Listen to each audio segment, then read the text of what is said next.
Hey everyone, Eric Hayden here on YouTube. Last couple videos focused on the ice storm that we had in our area.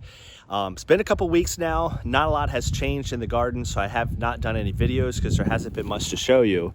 But things are going to be picking up here over the next couple weeks. As you can see, the beds are still dormant.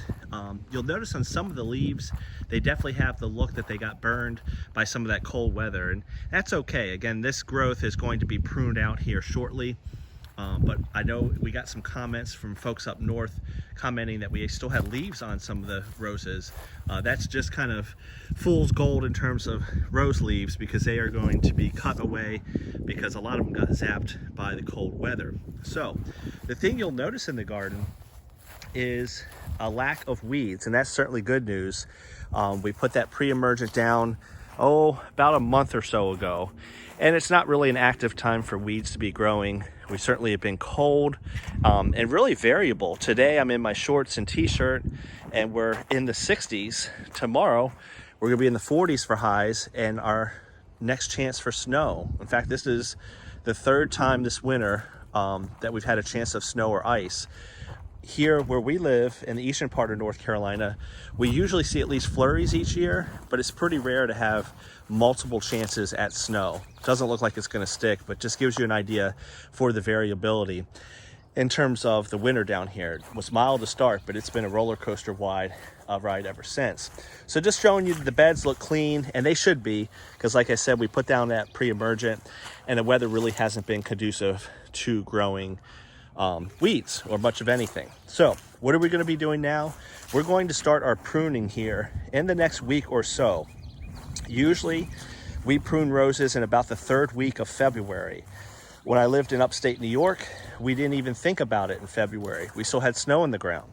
We usually didn't prune until April. So it's going to vary by your climate.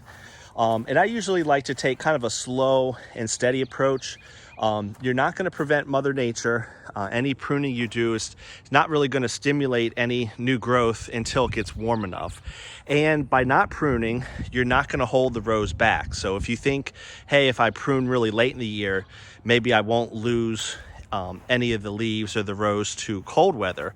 Not really going to stop that either. And here's evidence. I didn't prune much this winter and I have new growth that got zapped by the cold. So Mother Nature is going to dictate most of what happens to your roses. So I would highly recommend joining a local rose society, the national level, the American Rose Society, and learn from fellow rosarians when it is a good time of year to prune.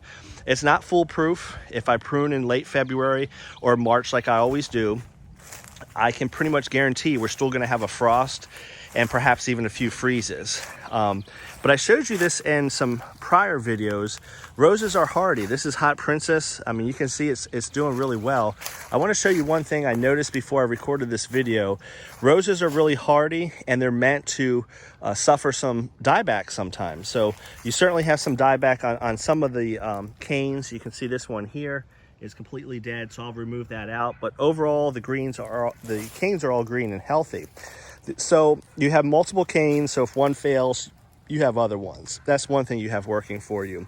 Another thing you have working for you is, I've mentioned this a few times before. I'm going to try to zoom in and hopefully it focuses well. We'll give it a second to focus here. What I'm trying to focus in on is the bud eyes on a cane actually come in groups of 3. And I apologize, this is not focusing like it was earlier. There we go. It's having trouble zooming in. Let me give it one more try.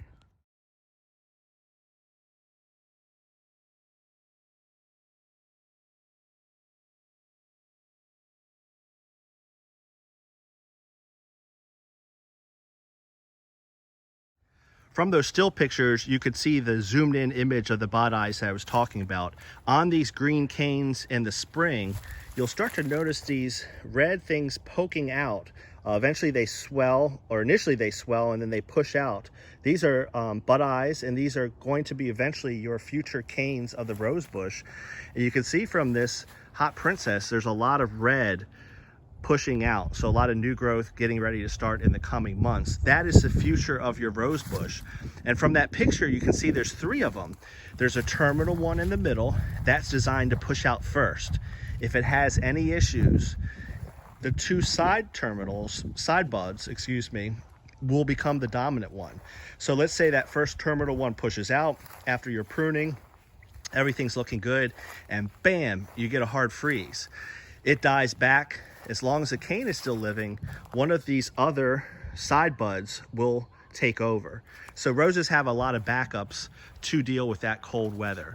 I wouldn't advise to prune too early, but consult your local rose society, see when is a good time to prune, and no matter what the weather happens, you'll be okay. The example is just last year, I pruned when I was supposed to. We had a, normal March, and then we had a very, very late spring freeze, April 4th, I think it was. And these roses were all leafed out, and I had canes, 4 or 5 inches developing that got zapped by the cold weather. Did it look bad for a couple weeks? Yes, but the roses eventually recovered. Have I lost some roses to spring freezes that are late? Yes, but primarily it was new roses. So for those that are down south, prune when you are advised to. There's no stopping the weather. These wild swings in temperatures, 70s one day, 20s the next night, you really can't do too much about. Hopefully your roses will be okay, especially the more mature ones are. Those that are up north, I know you talk about your snow and your cold. You're actually lucky because your spring is much easier to get through because your roses are dormant, and then when you prune in the spring, you just prune to where you can see green cane. It's much simpler, and then you warm up quite nicely. I'll say it again, the most roses I've ever lost in all the years I've grown roses has been here in North Carolina in the spring. Not in New York State winters where we got down to -18. Not in New York State winters where we had snow on the ground a lot of the winter. It was in North Carolina due to late freezes, and unfortunately there's not much you can do about that. So in the coming weeks, I'll be posting some videos on pruning.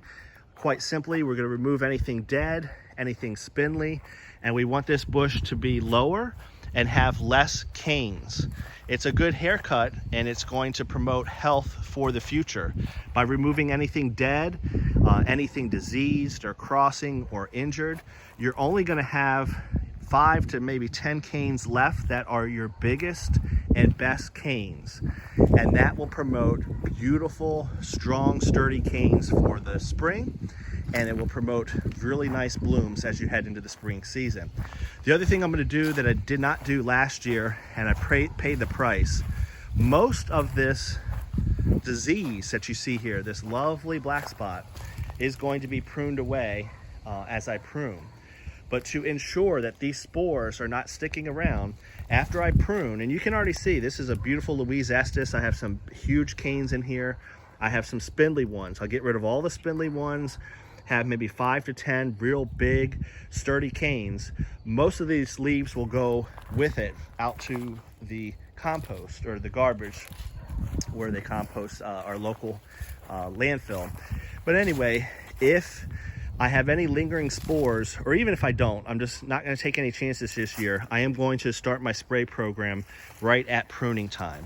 I'll probably just be spraying canes, but last year I didn't do that. I skipped that step. Some spores lingered, and I was fighting black spot from the get-go, right as we got into the spring bloom. I don't want that this year, so I will start my spray program like I usually do. I got lazy last year. Right after I prune, I start spraying. Maybe only once a month, especially early in the season, but as we get actively growing, go to every week or every other week spraying.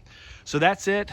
It's a nice day here, as I mentioned, into the 60s. I just want to show you the garden.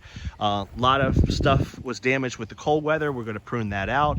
We showed you some of the growth, all those bud eyes swelling and pushing out. Those will be okay because, again, they've got 3 chances, and if we have to, we'll just prune back to bud eyes that are more dormant. You can see this is about a 4-foot tall rose bush, so I can take the top quarter off and still have plenty of good canes to work with.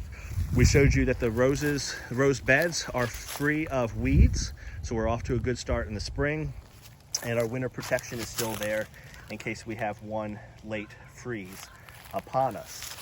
Next video will focus on pruning, and I might have a special video for you. Happy Valentine's Day. It's on Monday. Do you buy flowers for your significant other? if you do, have you ever looked at the label, especially if they're roses? Have you ever noticed they have a name on it? That's a little hint of what I'm going to talk about next time in terms of Valentine's Day flowers, specifically roses, how you can duplicate those, hopefully. Sometimes I have success, sometimes I don't, but how you can duplicate those roses that you buy for your significant other and grow them in your garden this year. That will be the next video if it works out. Otherwise, we'll do a pruning one here in the next couple weeks. As always, I appreciate the comments. Hope everyone is well.